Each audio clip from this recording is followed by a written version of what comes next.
모일 수 있을 때 모이고 모이지 못할 때 또 흩어지는 거를 겸허히 받아들여야 될 것 같아요. 그래서 우리가 이렇게 모이다가 나중에 못 모이게 되는 상황이 또 터지면 그때 또 안 모이면 되고, 또 모일 수 있는 상황이 생기면 또 모이면 되고, 또 일이 터지면 또 안 모이면 되고, 꼭 계속 모이고 계속 안 모이고를 떠나서 모일 수 있을 때 모이고 흩어질 땐 또 흩어지는 그런 삶이 되었으면 좋겠습니다. 말씀을 좀 드릴 텐데 우리가 잘 들어야 합니다.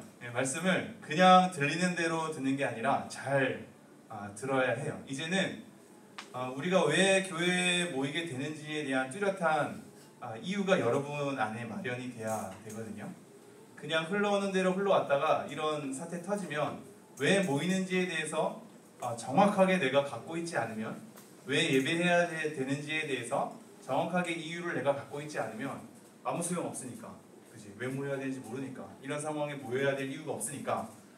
그래서 이제는 여러분도 이미 그런 사람도 있겠지만 내가 왜 예배해야 하고 왜 교회에 모여야 하며 왜 믿는 생활을 해야 하는가에 대해서 여러분 스스로 잘 물어야 하고, 그러기에 이렇게 모였을 때 짧게 모이는 시간에 좀 잘 들어야 해요. 말씀에 있어서 잘 주목해서 들어야 합니다. 근데 여러분이 갖고 있는 고민은 그거죠. 잘 듣고 싶은데 말씀의 내용이 재미가 없는 거야, 그죠? 그렇지 않아요? 그래요, 안 그래요? 그래요. 조용히. 말씀의 내용이 재미가 없는 거야. 왜 재미가 없는지를 좀 생각해 본다면 우리 일상의 직접적인 삶과 크게 연관이 되지 않는 듯한 느낌이 들기 때문이죠. 근데 뭐 그거에 대해서 항변할 것들이 많이 있긴 하지만 그럼에도 불구하고 인정한다고 하더라도 그게 오히려 맞는 부분도 있는 것 같아요. 그러니까 성경이라는 것은, 또 교회라는 것은, 하나님의 말씀이라는 것은 여러분 일상에 지금 당장 하는 일에 도움을 좀 주고자 마련된 것은 아니지. 그렇죠? 여러분의 일상을 어떻게 살아야 하고 어떻게 해야지 내가 좀 더 괜찮아지는지, 어떻게 잘 풀리는지에 대해서 당장에 뭔가 도움을 얻고자 교회가 존재하지 않고 하나님의 말씀이 존재하지 않지. 오히려 일상과 좀 더 동떨어진 것 같았기 때문에 교회의 필요성이 있는지도 몰라요. 쫓아와요? 왜 일상과 별로 상관없는 것 같은 것이 오히려 더 교회의 필요성을 얘기하는가? 그것은 사실상 교회는 여러분의 일상을 넘어서서 좀 더 궁극적인 것을 얘기하고 있기 때문이지. 그래서 오히려 교회에 모이면 우리 일상과 상관없는 삶을 오히려 들을 수 있어야 돼. 왜냐면 내 일상에서 지금까지 나는 분주했거든. 분주해서 해답을 찾으려고 한 주 보냈지만 별로 성과가 없는 것 같은 삶도 계속 우리가 반복하잖아요. 이러한 지친 삶 가운데 우리가 당장 어떻게 살아야 할지는 우리가 좀 갈망이 있긴 하지만 때로는 이 일상에 파묻힌 삶에서 잠깐 건져내는 게 필요해. 약간 좀 더 궁극적인 것으로, 좀 더 가치 있는 것으로, 일상의 분주함에 파묻힌 삶을 잠깐 시각을 다른 데로 돌리는 게 필요해. 좀 더 궁극적인 것으로. 그래서 왜 사람은 다 죽어야 하는지, 죄라는 것은 무엇인지, 하나님의 심판이라는 것은 무엇인지, 하나님의 존재라는 건 무엇인지, 옳고 그름이라는 것은 무엇인지, 이러한 생각들은 우리가 일상의 분주한 우리의 삶을 살면서는 생각하기가 어려운 것들이지. 그러니까 오히려 교회에서 이것들을 다뤄야 하며 이것을 통하여서 우리 일상을 넘어서 궁극적인 것에 대해서 고민하는 터전을 마련해 줘야 돼요. 교회의 필요성의 한 축은 거기에 있습니다. 여러분의 일상에 파묻히게 하지 않고 교회에서 다시 한번 하나님 말씀, 우리의 일상을 넘어서는 하나님 말씀을 주목하게 하는 거지. 오늘 말씀도 여러분의 삶과 당장의 유익으로 연결 안 될 수도 있겠네요. 그러나 궁극적으로는 여러분에게 너무나 중요한 가치들로 많이 있을 겁니다. 우선은 저번에 했던 그 설교 제목, 그걸 혹시 알까? 저번에 했던 설교 제목이 뭐죠? 주 예수 그리스도. 네, 대답해 주셔서 고마워요. 주 예수 그리스도. 주 예수 그리스도에서 지금 2주간 거치면서 오늘 넘어왔거든. 예수님에 대해서 주인 되심과 구원자 되심과 그 그리스도 되심을 배운 다음에 예수님께서 속량한 것에 대해서 배웠어요. 그래서 본인 스스로가 영원한 죄에 대한 해결을 단번에 들으시기 위해서 화목 제물로 하나님과 우리의 관계가 끊어졌던 걸 화목 제물로 그리스도께서 스스로 희생을 취하셔서 피를 흘림으로 통해서 대가를 지불하시고 우리에게 하나님의 진노를 받아야 될 우리의 진노를 본인 스스로가 심판을 다 당한 것에 대한 이 구속에 관한 것을 설명했었어요. 기억이 나죠? 네, 몇 명이 기억이 나네요. 고마워요. 자, 이런 예수님의 구속에 관해서 우리가 얘기를 했단 말이지. 이거 구속에 대한 연장선이야. 우리는 2000년 전에 돌아가신 예수님의 화목제물의 그 십자가 사건, 그 구속함이 2000년 후에 사는 왜 우리에게 어떻게 그것이 적용될 수 있는지에 대한 문제. 여러분 생각해봐요. 2000년 전에 돌아가신 예수님의 구속함, 그 일이 있었다는 거 알겠다 이거야. 그런데 2000년 후에 살아가는 오늘날 우리에게 예수님의 구속함이 왜 우리에게 입혀져? 어떻게 입혀져요? 어떻게 입혀질 수 있죠? 어떻게 입혀질 수 있어요? 그걸 오늘 말씀으로 조금 확인해 볼게요. 오늘은 정말 간단한데요. 이거 다야. 구속을 어떻게 우리가 입을 수 있지? 구속의 통로가 뭐야? 자, 이걸로 한번 오늘 말씀을 이어가 볼게요. 자, 우선은 문구는 넘어가고 전 것도 넘어가고. 자, 구속의 통로가 믿음인데 말씀 한번 읽어볼까요? 시작. 우리가 알거니와 무릇 율법이 말하는 바는 율법 아래에 있는 자들에게 말하는 것이니 이는 모든 입을 막고 온 세상으로 하나님의 심판 아래에 있게 하려 함이라. 자, 우리가 율법 아래에 있는 것, 하나님의 말씀을 받고 그 말씀에 따라서 살아가야 하는 삶으로 우리의 분례가 펼쳐져서 이것이 율법 아래에 있다는 표현을 쓰는데, 이런 율법 아래에 있는 우리의 삶은 하나님의 말씀을 온전히 지킬 수 있어요? 없어요? 지킬 수 없죠. 지킬 수 없으면 하나님이 그냥 지킬 수 없는 걸로 넘어가나? 그게 아니라 하나님의 진노가 있단 말이야. 그래서 율법 아래에 있는 삶의 결과는 하나님의 심판 아래에 있게 되는 거예요. 근데 하나님께서 그걸 그렇게 놔두셨어. 율법 아래에 있으면 우리가 온전히 지킬지 못할 걸 알고 그렇게 온전히 지키지 못하면 하나님의 심판을 받는 거 알면서도 하나님께서 계속 그렇게 율법 아래에 있게 하시고 심판 아래에 있게 하셨어.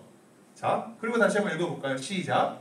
그러므로 율법의 행위로 그의 앞에 의롭다 하심을 얻을 육체가 없나니 율법으로는 죄를 깨달음이라. 자, 여러분이 죄인임을 어떻게 깨달아요? 말씀을 통해서 깨닫는 거야. 이건 중요한데요. 왜냐하면 본인이 얼마나 죄인인지에 대해서 죄의 상태를 잘 모를 수 있거든. 우리가 조금만 도덕적이면 우리가 무슨 그렇게 큰 죄인인가에 대한 의문이 들 수가 있어요. 그리고 우리가 뉴스에서 수많은 사람들이 죄를 저지르는 것을 들을 때 저 사람 어떻게 저럴 수가 있어? 라고 얘기를 할 수가 있지. 근데 우리가 그러한 삶의 구조와 환경에 놓이면 우리도 그럴 수 있어. 우리가 상태가 어떤지를 드러내는 것 중에 하나가 말씀이야. 말씀을 통해서 내가 얼마나 죄인인지를 깨닫게 돼 있어요. 난 그렇게 큰 잘못을 한 게 없는데? 그렇지, 큰 잘못을 한 게 없을 수 있지.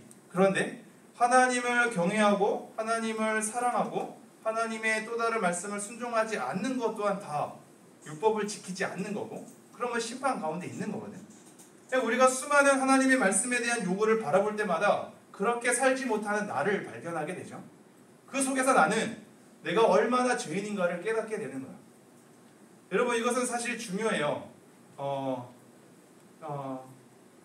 그 뉴스에서 나오는 수많은 나쁜 사람들이 나도 물론 그럴 수 있다는 것을 자꾸 자각을 해야 돼.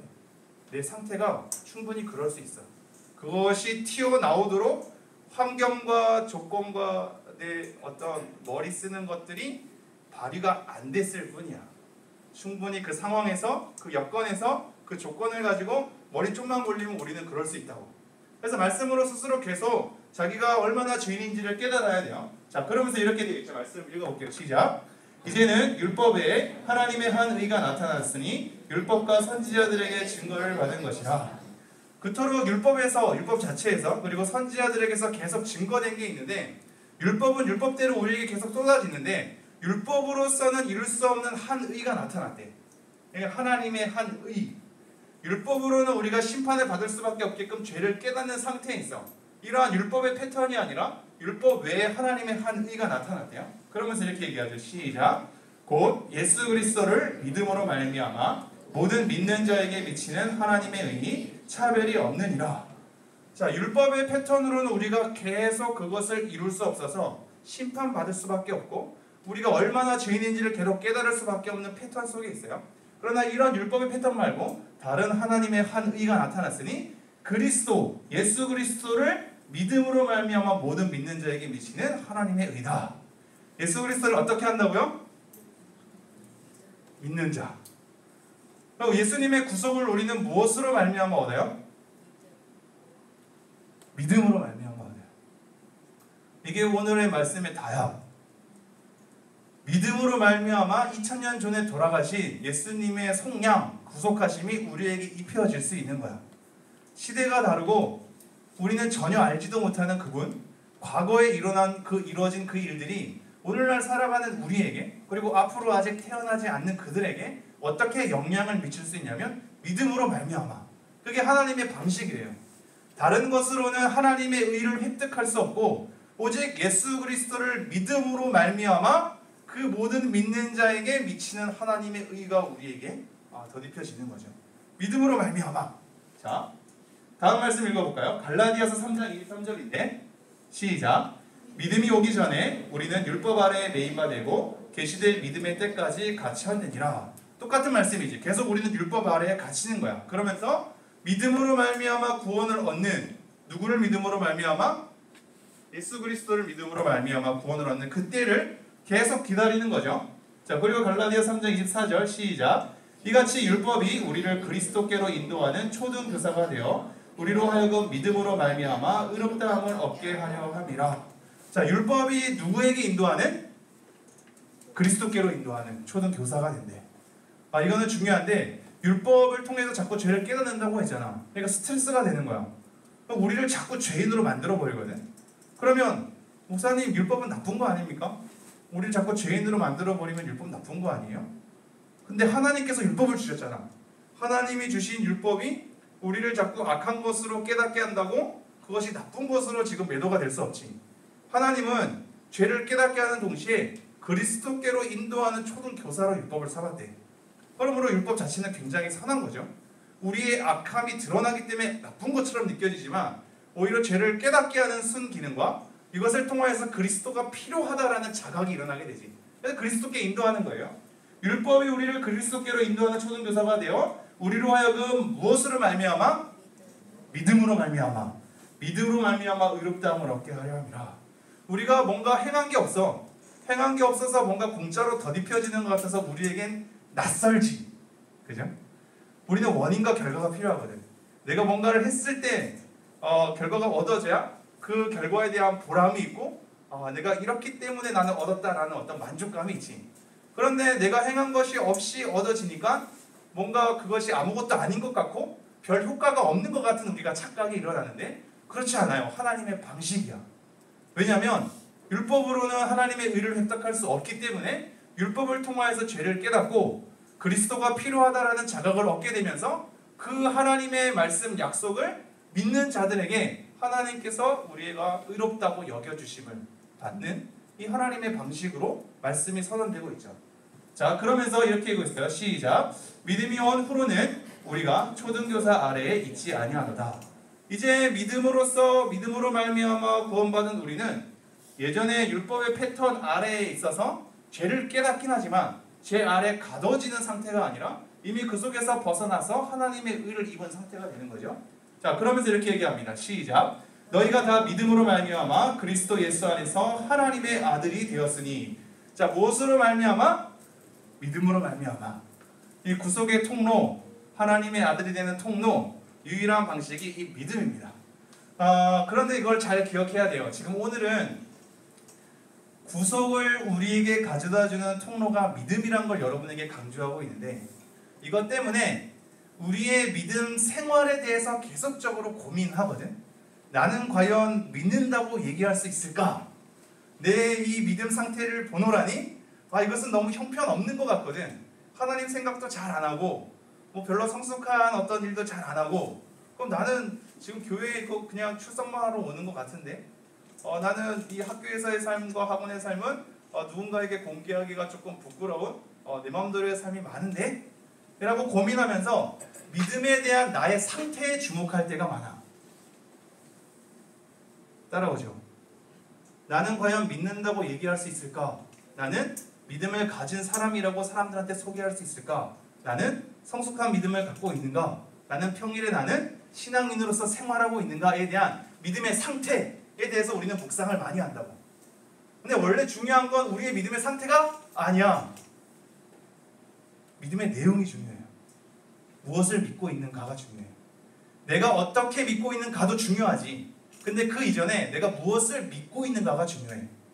무엇을 믿고 있는 바가 명확해지면 어떻게 믿어야 하는가는 우리가 계속 피땀 흘려서 이루어내야 할 일이야. 그런데 이게 전복이 되면 안 돼요. 내가 믿고 있는 내용에 대해서 주목하지 않고 믿고 있는 나라는 상태에 대해서 주목하게 되면 계속 형편없어져서 수렁으로 빠지게 돼. 그럼 나는 구원받은 믿음을 갖지 않는 사람이 되는 거고 교회에 다닐 만한 사람이 되지 않게 되는 거야. 나는 그리스도인으로서 말하기 부끄러운 자가 되는 거고 그래서 나는 믿음이 없는 자가 되는 거야. 우리의 상태에 주목하게 되면 계속 구렁텅이에 빠지게 됩니다. 우리의 상태는 믿음에 대한 내용을 확실하게 점검한 다음에 거쳐가는 거야. 그 속에서 믿음에 대한 내용이 견고하게 흔들리지 않을 때 우리 믿음에 대한 상태를 자꾸자꾸 돌아봐야 하는 거죠. 성숙한 길로 계속 가야 하는 거죠. 여러분 이게 헷갈리면 안 돼. 이게 헷갈리면 여러분의 믿음은 계속 무너져요. 여러분은 계속 하나님 안 믿는 것 같고 여러분은 계속 구원 못 받은 것 같아. 그게 아니에요. 여러분의 믿음의 상태 이전에 내용을 점검하라. 믿음으로 말미암아 구원을 얻는데 무엇을 믿는가가 중요하죠. 예수 그리스도, 이 구속, 하나님께서 우리에게 던져주신 약속의 말씀의 내용들, 이것을 믿고 있는 바가 명확하면 그 다음에 내 삶을 일으켜가는 거야. 이해가 되죠? 좋아요. 다음 말씀 갈라디아서 2장 16절 시작. 사람이 의롭게 되는 것은 율법의 행위로 말미암음이 아니요 오직 예수 그리스도를 믿음으로 말미암는 줄 알므로 우리도 그리스도 예수를 믿나니. 똑같은 말씀. 율법의 행위로 말미암음이 아니다. 예수 그리스도를 믿음으로 말미암는 것이다. 그래서 우리가 예수를 믿는 거다. 하나님의 방식이 믿음으로 말미암아 우리를 구원하여 주시는 거기 때문에 내가 하나님의 그 방식을 받아들여 나는 예수를 믿는 것이다 라고 얘기하고 있죠. 계속해서 이어집니다. 시작. 이는 우리가 율법의 행위로서가 아니고 그리스도를 믿음으로써 의롭다함을 얻으려 함이라. 율법의 행위로서는 의롭다함을 얻을 육체가 없느니라. 율법의 패턴이 아니야. 그러니까 자꾸 믿음에 대한 상태로 가게 되면 율법 행위에 대한 패턴으로 가는 거야. 이해가 돼요? 믿음에 대한 상태에 계속 우리가 구원이 달려있는 것처럼 생각하면 율법의 패턴으로 가는 거라니까. 근데 뭐라고 성경이 얘기하냐면 율법의 행위로서는 구원을 받을 수 없대. 의롭다함을 얻을 수 없대. 그리스도를 믿음으로 말미암아 오직 이거야. 유일한 통로. 구속에 대한 유일한 통로. 믿음으로 말미암아. 자, 로마서 4장 3절도 이렇게 얘기합니다. 시작. 성경이 무엇을 말하느냐? 아브라함이 하나님을 믿음에 그것이 그에게 의로 여겨진 바 되었느니라. 아브라함도 의로 여겨진 게 사실상 하나님을 믿음에 의로 여겨진 거야. 하나님의 약속을 믿고 저 때는 그리스도가 나타나지 않았지만 그리스도를 통해서 이루실 의에 대한 하나님의 계시의 말씀을 믿고 하나님에 대한 믿음으로 의로 여겨진 바 되는 거야. 그러면서 이렇게 되죠. 시작. 일하는 자에게는 그 삭시 은혜로 여겨지지 아니하고 보수로 여겨지거니와. 중요하지. 우리가 뭔가 행위에 가담을 하게 되면 그건 은혜가 아닌 거야. 이해가 돼요? 1%도 낄 수 없어. 아, 이거 너무 중요한데? 1%도 낄 수 없다고. 하나님의 구원을 받는 것에 대한 하나님의 일에 1%도 우리가 가담할 수 없어. 가담하게 되면 우리는 보수를 받는 거지. 내가 했으니까. 일했으니까 내가 보수로 받는 것은 은혜가 아니야. 철저히 하나님께서 은혜로 주어지기 위해 율법의 행위로서가 아니라 그리스도를 믿음으로써 그 의롭다함을 받게 된다고 말씀을 하는 거예요. 철저히 하나님의 은혜로 그 방식이 풀어지게 되어 있지. 그러면서 이렇게 얘기합니다. 시작. 이를 아니할지라도 경건하지 아니한 자를 의롭다 하시는 이를 믿는 자에게 그의 믿음을 의로 여기시나니. 이를 하지 아니할지라도 1%도 가담을 안 했는데 경건하지 아니한 자를 의롭다 하시는 그 하나님의 방식, 그리스도를 통하여서 우리에게 구속을 주는 하나님의 방식에 대해서 그 말씀과 그러한 하나님을 믿는 자에게 그의 믿음을 의로 여기신다 라고 얘기하죠. 그러면서 계속 이어집니다. 시작. 일한 것이 없이 하나님께 의로 여기심을 받는 사람의 복에 대하여 다윗이 말한 바. 자, 일한 것이 없이 의로 여기심을 받는 사람의 복. 다윗이 뭐라고 얘기하냐면 불법이 사함을 받고 죄가 가려워짐을 받는 사람들은 복이 있고 불법이 사함을 받고 죄가 가려워짐을 받는다. 그리고 주께서 그 죄를 인정하지 아니하실 사람은 복이 있도다. 믿는 자에게 우리가 받아야 될 심판을 하나님께서 가리워 버리고 그 죄를 인정하지 않고 너가 믿었기 때문에 내가 너를 의롭게 여기노라 라고 선언하시는 하나님의 말씀을 우리는 계속 보는 것이죠. 따라오죠? 쉽죠? 계속 반복하고 있으니까. 자, 빌립보서 3장 7절 시작. 그러나 무엇이든지 내게 유익하던 것을 내가 그리스도를 위하여 다 해로 여길 뿐더러. 자, 이제 여러분을 잘 돌아봐봐. 지금 우리가 믿음으로 말미암아 누구를 믿냐면 예수 그리스도. 예수 그리스도의 구속. 그래서 그러한 하나님의 방식, 이것을 믿는 자에게 구원을 준다는 하나님의 말씀, 이런 것을 믿는 자에게 하나님께서 의롭게 여기신다는 것, 구원을 주신다는 걸 우리가 지금 계속 배웠어. 자, 그러나 무엇이든지 내게 유익하던 것을 내가 그리스도를 위하여 다 해로 여길 뿐더러. 이게 바울의 말이거든. 바울이 이걸 알게 된 거야. 그래서 바울이 사실 엄청난 사람이거든요. 엘리트야. 굉장히 자기 스스로 경건의 삶을 살도록 노력을 많이 했던 거야. 굉장히 하나님 앞에서 열심히 살고자 몸부림쳤던 자야.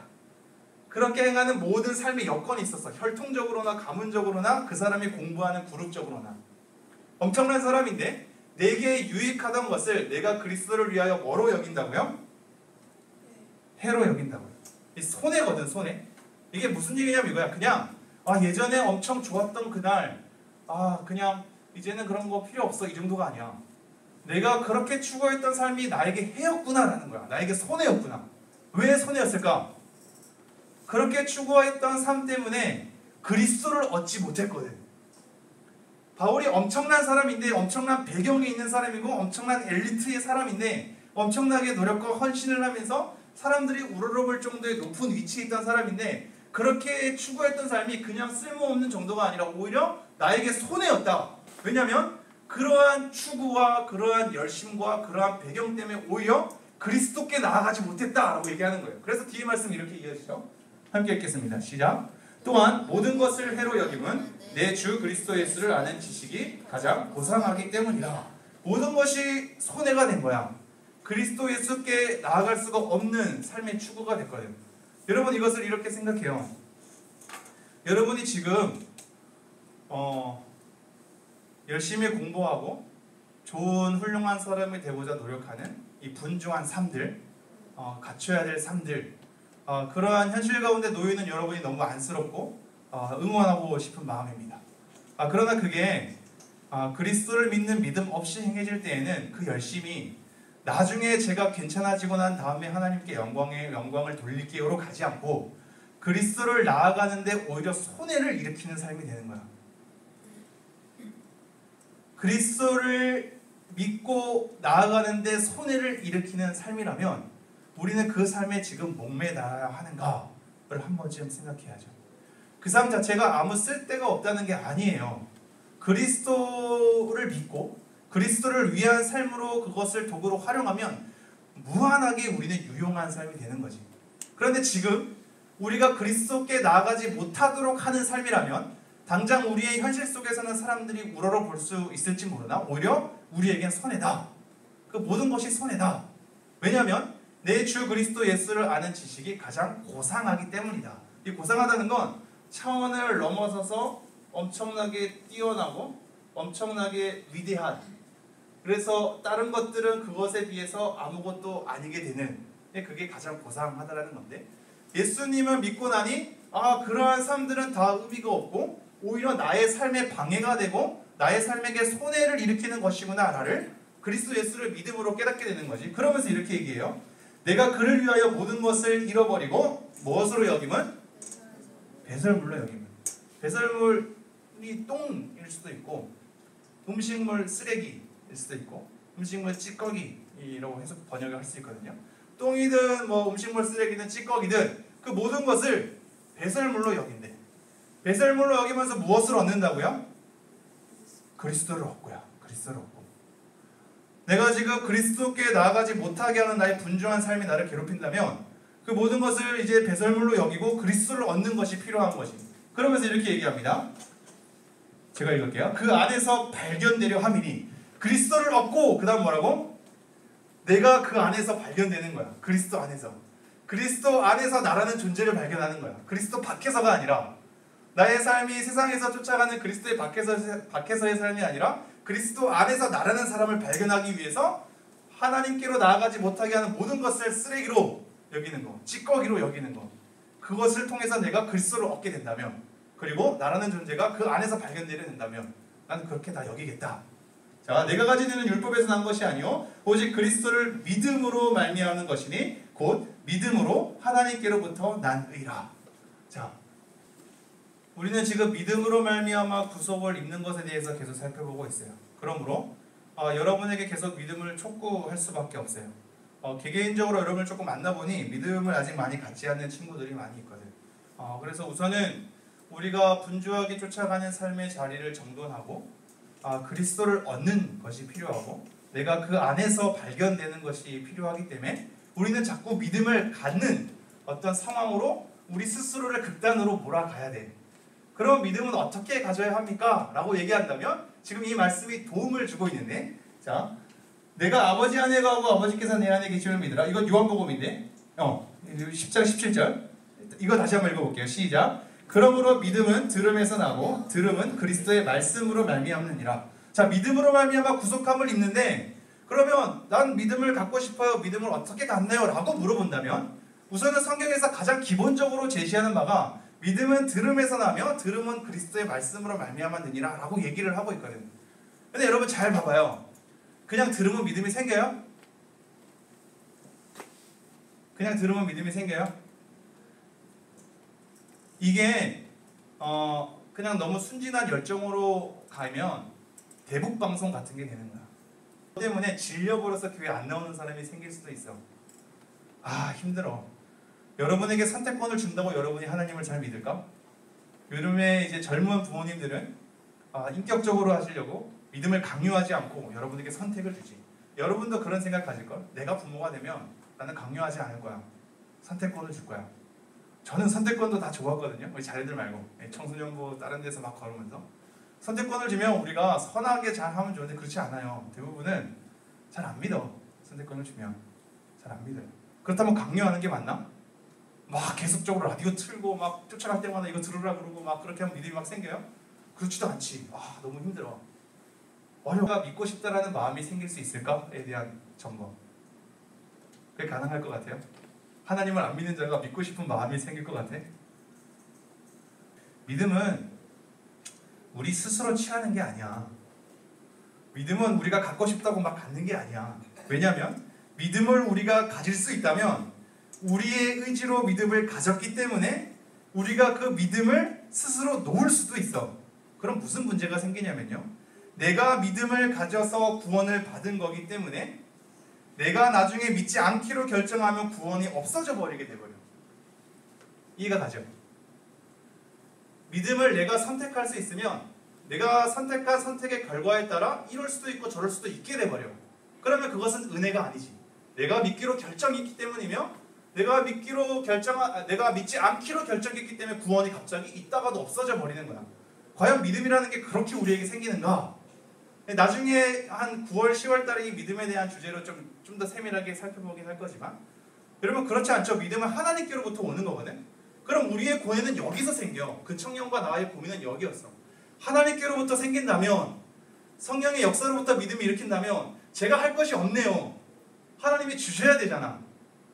그죠? 그래서 성령님께서 역사하시는 것을 기다리고 있는 거야. 여기서 또 하나의 문제가 생기죠.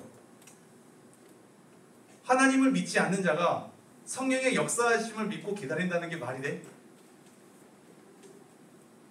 이해가 돼요? 자, 그래서 성경 이해가 안 되는구나. 이해가 되어야 하는데 한 명이 고개를 절레절레 들었어. 쉽게 얘기하면 이렇게 얘기를 할게요. 믿음은 하나님께서 주시고 성령님의 일하심을 통해서 우리에게 얻어지게 되는 거거든. 그래서 은혜인 거고 내가 하나님 앞에 뭔가 자랑할 만한 게 없는 거야. 자, 그런데 이러한 성령님이 일하신다는 것은 사실상 믿음을 갖고 있는 사람들 안에서 얘기할 수 있는 내용이야. 믿음을 갖고 있지 않는 자에게, 예를 들어서 만윤이가 믿음이 없다고 쳐. 믿음이 없는 거야. 야, 만윤아, 믿음을 가져야지. 믿음은 하나님께서 주셔야 되니까, 성령님이 일하셔야 되니까 하나님께 우리 한번 좀 잘 부탁해보자, 기도해보자 라고 만윤이한테 얘기할 수가 없어. 왜냐면 만윤이는 믿음이 없는 자거든. 믿음이 없는 자에게는 성경이 뭐라고 얘기하고 있는지 알아요? 주 예수를 믿으라 라고 선언하고 있어. 믿음이 없는 자에게 성경의 저자들이 너 믿음이 없지, 근데 믿음은 성령님께서 일하셔야 돼, 그럼 성령님의 일하심을 한번 기다려보겠니? 라고 얘기하지 않아. 오히려 신자에게 얘기하는 거야. 믿음 있는 자에게 너가 스스로 결단해서 뭔가 믿는 것 같지만 사실상 믿음은 하나님께로부터 온 것이며 성령님의 일하심을 통해서 만들어지는 것이다. 너에게 공로가 없다. 오로지 하나님의 은혜로 너의 믿음이 생긴 것이다 라는 것은 이미 신자에게 얘기하는 거야. 하나님의 일하심을 아니까. 믿음이 없는 자에게 성령님의 일하심을 기다려봐. 그러면 아무것도 안 하게 되지. 믿음이 없는 자인데. 이해가 돼요? 그래서 성경의 선언은 주 예수를 믿으라 하고 가는 거야. 그러므로 저도 똑같이 얘기합니다. 여러분이 믿음 없는 자가 있거든. 여러분은 믿음을 믿도록 해야 돼요. 믿음은 성령님이 일하심 때문에 온다면서요. 당연한데? 그거는 목사님이 아는데? 믿음이 없는 너네들에게는 문제가 아니야. 왜냐면 너네들은 성령님의 일하심도 모르잖아. 믿지도 않고. 너네는 그냥 믿으려고 자꾸 결단을 하도록 해야 돼. 그 결단이 너무 쉽나요? 한 가지 추적으로 우리가 그동안 계속 왔죠. 성경을 통하여서 우리가 이 내용을 믿는 건데 성경이 오류가 없는 책임은 우리가 그동안 그 온라인 예배로 검토를 했잖아. 이 책이 오류가 가능성이 있는지에 대한 문제 제기에 대해서 충분하진 않을지라도 하나씩 파헤쳐 갔다고요. 그럼 이 책은 오류가 없는 하나님의 말씀, 특별한 사람들을 통해서 제시 말씀이야. 그럼 이 내용을 한번 들여다봐야지. 내용을 다 들여다볼 수 없지만 우선 실존 인물인 예수님은 들여다볼 수 있잖아. 이 책이 오류가 없고 사실이고 예수님의 실존 인물도 사실이게 되면 이 두 가지를 연결하게 될 때 쳐다봐야 되잖아. 쳐다보니까 예수님이 정신 이상자가 아닌 이상 정말로 우리를 구원하러 오신 구세주로서 얘기를 하고 있거든. 그럼 우리는 이제 두 가지 길에서 하나를 결단을 해야 되죠. 내가 이렇게 증언하고 있는 실존 인물인 예수님을 내가 이제는 믿어야 되지 않는가에 대해서 여러분이 극단으로 자기를 몰아가야 돼. 그걸 결단해야죠. 여러분의 결단으로 믿음이 만들어지지 않습니다. 그런데 믿음 없는 자들은 결단으로 가야 돼. 그리고 그런 결단을 통해서 믿음을 가지게 됐을 때 사실상 너와의 결단으로 생긴 것 같지만 그렇지 않아. 하나님의 일하심으로 생긴 거야 라고 우리는 말을 할 수가 있는 거죠. 이해가 돼요? 이해가 돼야 돼. 이해가 돼야 됩니다. 이거 헷갈리면 안 돼. 자, 그래서 말씀. 자, 고린도전서 1장 21절 거의 끝으로 왔어요. 제가 읽어볼게요. 하나님의 지혜에 있어서는 이 세상이 자기 지혜로 하나님을 알지 못하므로 하나님께서 전도에 미련한 것으로 믿는 자들을 구원하시기를 기뻐하셨도다. 자기 지혜로 하나님을 알 수 없어서 아까 믿음은 들음에서 나오고 들음은 그리스도의 말씀으로 말미암았느니라 라고 본 것처럼 우리는 하나님의 말씀을 들음으로 자꾸 자기 스스로를 결단을 해야 되는데 하나님은 이런 방식을 취하셨기 때문이야. 전도에 미련한 것으로. 이게 정말로 미련하다고 얘기하는 것이 아니라 여기서 말하는 전도는 밖에 나가서 예수님 믿으세요 이런 게 아니야. 설교야, 설교. 전파야. 캐리그마라는 단어거든. 하나님의 말씀을 선언하는 거야. 말씀을 선언하는 걸 통해서 우리는 주의 깊게 듣고 그냥 건성으로 듣지 말고 주의 깊게. 그냥 보는 거랑 주목하는 거랑 다르잖아. 그냥 보는 건 이렇게 내가 초점을 잡혔을 때 여러분은 보여. 근데 여러분 세세하게 주목하지 않지. 주목은 딱 보는 거잖아. 듣는 것도 마찬가지야. 믿음은 들음에서 난다고 했을 때 그냥 방송 틀어놓고 그냥 듣는 게 아니야. 클래식 아무리 틀어놓고 봐봐. 여러분에게 막 다 들리나. 주의 깊게 들어야지. 영향은 조금 있을지언정 주의 깊게 들어야지. 주의 깊게 주목해서 보는 것처럼 주의 깊게 듣게 됐을 때 그 말씀을 들음으로 우리는 우리 스스로를 극단으로 몰고 가서 결단을 해야지. 이렇게 말씀을 듣는 것으로 구원하시기를 하나님께서 기뻐하셨대. 그게 하나님이 취하시는 방식이에요. 하나님의 방식이야. 자, 마가복음 15장 16절 만민에게 복음을 전파하라. 믿고 세례를 받는 사람은 구원을 얻을 것이요 믿지 않는 사람은 정죄를 받으리라. 이제 믿는 사람은 구원을 얻는 거고 믿지 않는 사람은 정죄를 받는 상태로 가는 거죠. 요한복음 14장 11절 내가 아버지 안에 거하고 아까 잘못 인용된 거 내가 아버지 안에 거하고 아버지께서 내 안에 계시는 믿으라. 그렇지 못하겠거든 행하는 그 일로 말미암아 나를 믿으라. 믿음이 안 생겨요 목사님. 그럼 우리는 계속 예수님의 일하심을 계속 가야 돼. 그 일로 말미암아 나를 믿으라. 이 일이 보통의 일이 아닌 것처럼 들거든. 일반 사람이 이루어내는 일이 아닌 거거든. 예수님께서 그 일로 말미암아 나를 다시 한번 주목해보라. 예수께서 이르시되 내가 곧 길이요 진리요 생명이니 나로 말미암지 않고는 아버지께로 올 자가 없느니라. 이 예수 그리스도로 말미암아 하나님께 가는 거야. 여러분 가운데 이런 친구들 있죠. 목사님 저는 예수님은 잘 몰라도 이 세상에 신이 있다는 건 좀 믿어요. 그리고 그 신을 많이 양보해서 하나님이라는 것도 믿어요. 하나님이 천지를 창조한 건 믿지만 예수님께서 십자가 못 박혀 돌아가셔서 우리를 구속했다는 것은 못 믿어요. 그 사람 믿음이 없는 거예요.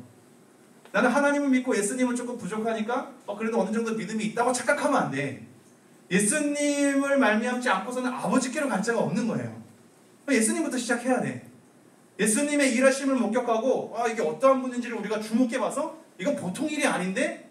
라고 생각하면서 예수님이 어떤 분인지를 다시 한번 우리가 그 앞에 서서 그의 십자가 사건과 구속을 받아들여야죠. 여러분 이제는 받아들이셔야 합니다. 언제까지 자꾸 미룰 거야. 여러분의 일상에 치여서 자꾸 미루지 말고 여러분 결단하셔야 돼요. 믿음이 없는 자들은 자꾸 결단하셔야 돼요. 두 가지 양극단의 길에서 하나를 선택하는 극단적인 길로 오히려 단순하게 가야 돼. 그리고 믿음이 있는 자들은 이것이 우리 결단으로 일어나는 것이 아니라 하나님이 어떻게 교묘하게 일하셨는지에 대한 하나님의 은혜를 자꾸 주목해야지. 이 두 가지가 동시에 선언되고 있습니다. 이해가 되십니까? 오랜만에 모여서 목사님이 너무 진지하게 소리쳐서 미안해요. 목사님의 자리고 역할이야. 여러분이 정말 이제 예수님을 잘 믿어야 돼. 이제는 왜 교회에 와야 되는지를 잘 생각해야 하고 예배를 왜 드려야 되는지를 잘 생각해야 돼. 더 이상 미루지 말고 예수님에 대해서 진지하게 고민하고 결단해보는 여러분 되었으면 좋겠습니다. 그럴 수 있죠? 네, 제가 기도하겠습니다. 하나님 오늘